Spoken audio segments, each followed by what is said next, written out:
Bonjour et bienvenue dans cette vidéo. Aujourd'hui, je vais partager avec vous quelques petites expérimentations autour de ces obturateurs. L'idée, c'est de voir si on en tire des conclusions ou pas. C'est des petits tests que j'avais fait aussi pour moi parce que c'est amusant de jouer avec tout ça et je vous invite à le faire à la maison. Ça permet de mieux vous imprégner finalement de quelles sont les conséquences d'un choix ou d'un autre et finalement de le visualiser avec son propre appareil photo. Souvent, ça permet vraiment d'imprimer et de vous faire prendre conscience que c'est le cas aussi sur votre appareil photo. Donc, je vous disais, ici, on va parler notamment du premier rideau électronique qui évite des vibrations. Cette histoire de vibration, ça laisse parfois sceptique, parce que c'est vrai que on ne l'a pas forcément toujours remarqué. Et on associe souvent l'obturateur mécanique comme étant un associateur parfait qui n'a jamais aucun problème.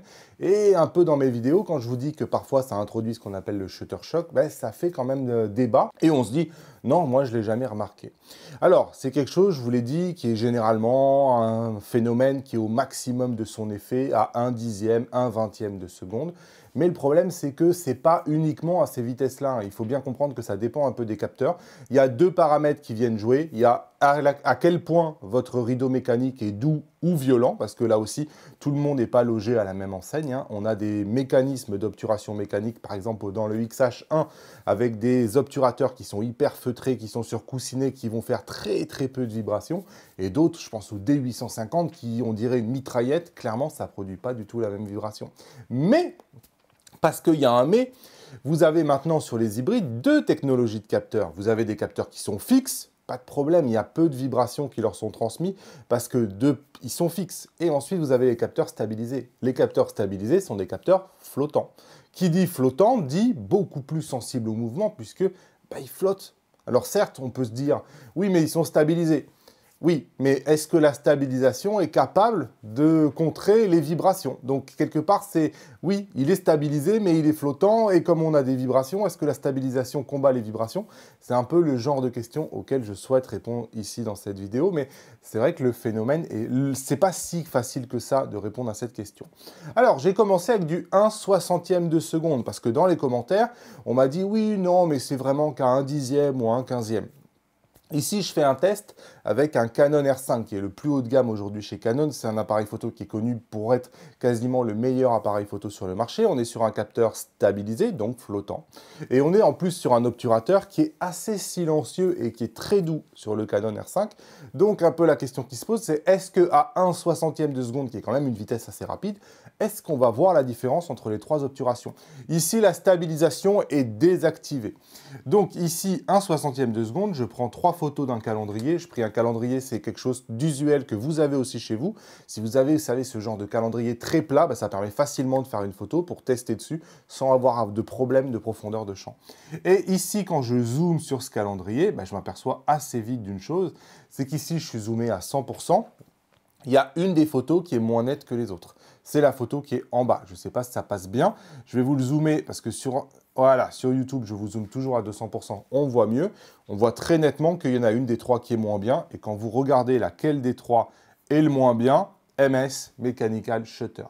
Donc, celle prise à l'obturateur mécanique a une perte de netteté due à la vibration du rideau mécanique. Donc clairement, là, on voit bien la différence. Même à 1/60 de seconde, ici, le shutter shock est complet. Et la question qu'on peut se poser, c'est et si j'active la stabilisation, est-ce que la stabilisation va venir éviter ce shutter shock? Et hop, on passe maintenant avec stabilisation activée et en fait, on va s'apercevoir que non. C'est strictement la même chose, même une fois la stabilisation activée, l'obturateur mécanique vous donne une photo qui est juste presque pas nette, quoi. Et on voit très très peu de différence entre le premier rideau électronique et l'obturateur électronique, vraiment, même en zoomant à 400%, c'est impossible de dire que l'un est vraiment meilleur que l'autre. Ça ne change rien. Pour moi, c'est strictement les mêmes. Mais on voit cet effet de vibration. Ici, c'est très, très visible. Et même à 100%, on voit quand même une perte de netteté. C'est clair et net. Par contre, effectivement, si vous ne regardez pas trop près, en adapté comme ça, c'est vrai que vous n'allez pas forcément le voir. Donc, maintenant, on passe à 1/15 de seconde, qui est là où le phénomène est maximal. De même, on essaye sans stabilisation, puis on essaye avec stabilisation.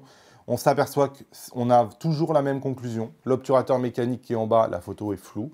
Les deux obturateurs en haut, on a strictement la même photo.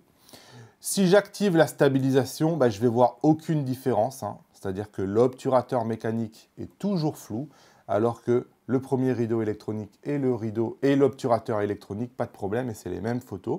Et à 1 demi-seconde, puisque j'essaye de voir quand est-ce que s'arrête le phénomène, à 1 demi-seconde, regardez, on commence à avoir moins d'impact de cette vibration, tout simplement parce que la durée d'obturation est plus lente et quelque part, on a le temps que cette vibration se dissipe pour prendre la photo pendant plus longtemps ensuite. Et comme les pixels s'accumulent, on finit par avoir une photo nette. Vous voyez, à 1 demi-seconde, le problème commence à s'estomper. Donc, moi ici, sur mon Canon R5, je m'aperçois que lorsque je suis sur trépied, stabilisation ou pas de stabilisation n'a aucun impact avec cette histoire de vibration qui induit une perte de netteté. Voilà, la stabilisation ne compense pas le shutter shock. Le deuxième enseignement, c'est que moi, sur mon Canon R5, le shutter shock est quand même assez important. À 1 120e de seconde, je n'ai pas le problème. Et à 1 demi-seconde, j'ai quasiment plus le problème non plus, comme vous pouvez le voir ici. Ici, je suis zoomé à 200% et pour moi, les trois photos sont strictement les mêmes. Donc, je sais que ce problème-là, il commence à environ 1 60e de seconde jusqu'à 1/4 de seconde sur mon Canon EOS R5. Mais ça dépend un peu des appareils. C'est pourquoi, lorsque je suis sur trépied, je vais principalement toujours utiliser le premier rideau électronique. Mais le premier rideau électronique, et c'est la deuxième partie du test que je voulais vous montrer, je vous ai dit que c'est à 95% une obturation mécanique et à 5% une obturation électronique. Et que par conséquent, on peut introduire un peu de bending, un peu de rolling shutter. Donc ici, j'ai fait la même photo qui m'a permis d'évaluer le rolling shutter, vous savez, sur tous les appareils photo. Et je me suis dit, je vais essayer de prendre la même photo avec l'obturateur mécanique, le premier rideau électronique et l'obturateur électronique. On s'aperçoit d'abord que lorsque je prends la photo avec l'obturateur mécanique, je n'ai pas de bande. Aucune bande, comme vous pouvez voir ici. Alors certes, c'est très dégradé, hein, parce que je me mets dans le noir, c'est éclairé juste avec cette LED qui est capable de scintiller à 300 images par seconde. Vous voyez, je suis à 51 200. Ici, attention, c'est pas une bande, hein, c'est juste le carrelage, la faïence du carrelage qui passe. C'est absolument pas une bande. En tout cas, j'ai pas de problème de bande avec l'obturateur mécanique. Maintenant, je passe en premier rideau électronique et regardez ce que j'ai pris 3 photos parce que je voulais voir un peu les photos que j'allais avoir. On voit des bandes. On n'en voit pas beaucoup. Vous voyez, ici, on en a une grosse au milieu. Ici, elles sont en haut et en bas parce qu'elles défilent. Ici, un peu là et un peu là. Mais on voit des bandes quand même. Alors, on est dans un cas extrême. N'oubliez pas que j'éclaire avec une guirlande qui scintille à 300 fois par seconde. 320 fois par seconde même. Donc, c'est vraiment extrême. Ça me permet, moi, de jauger et ça me permet de vous montrer les choses.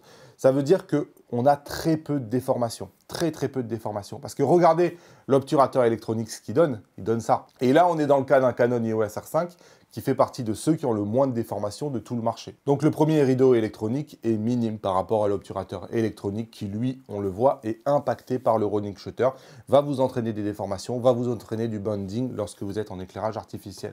Ce que je veux que vous reteniez de cette vidéo, c'est que déjà, vous pouvez le tester simplement. Vous avez juste à mettre votre appareil photo sur le trépied et vous faites les 3 photos, obturateur mécanique, premier rideau électronique et obturateur électronique. Faites le test à différentes vitesses pour voir vraiment si vous voyez une différence de netteté liée à ce shutter shock. Si vous voulez vous amuser, si vous êtes sceptique par rapport à la stabilisation, est-ce qu'il faut l'activer, la désactiver, est-ce que ça a un impact? Je vous en prie, faites le test. Moi, j'ai vu absolument aucun impact, que la stabilisation soit activée ou désactivée. Ça ne joue pas. Et ensuite, vous pouvez ça vous permet de prendre conscience que lorsque vous vous mettez en premier rideau électronique, si vous avez une guirlande de Noël, la plupart des guirlandes de Noël sont faites par du Made in China qui scintille énormément. Moi, j'en ai trouvé une comme ça qui vraiment scintille de partout. Et quand je fais le test, je m'aperçois de ces histoires de bending et de rolling shutter qui, en fonction de l'obturateur, je le vois plus ou moins. C'est toujours intéressant à visualiser. En tout cas, moi ici, ce que je retiens, c'est que lorsque je suis sur trépied, j'ai vraiment intérêt à mettre le Canon R5 en obturateur, premier rideau et électronique. Et je retiens aussi que, oui, en intérieur, on peut avoir des bandes, même avec le premier rideau électronique. Il n'y a vraiment que le rideau mécanique qui n'a aucun problème. Merci d'avoir regardé cette vidéo. Lâchez-moi les pouces levés vers le haut. Dites-moi en commentaire, est-ce que vous avez fait des tests avec le vôtre ou est-ce que c'est un phénomène que vous connaissiez et que vous aviez déjà vécu? N'hésitez pas à commenter, à compléter mes propos en commentaire. N'hésitez pas non plus à vous abonner pour voir la suite des vidéos. Et moi, je vous dis à bientôt dans une nouvelle vidéo. Salut!